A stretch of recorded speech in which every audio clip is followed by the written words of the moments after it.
To access your Softphone, go to the Business Hosted Voice mobile website.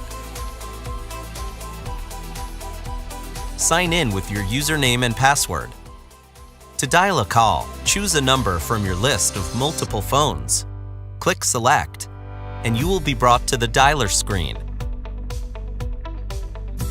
Dial the number and call.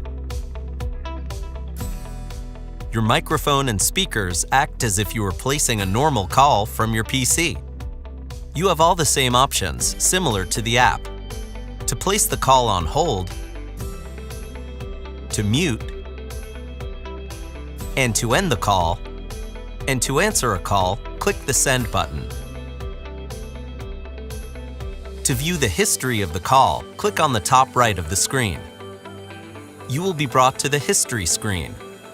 You can click on the list of calls made and received to see their timestamps and length of duration.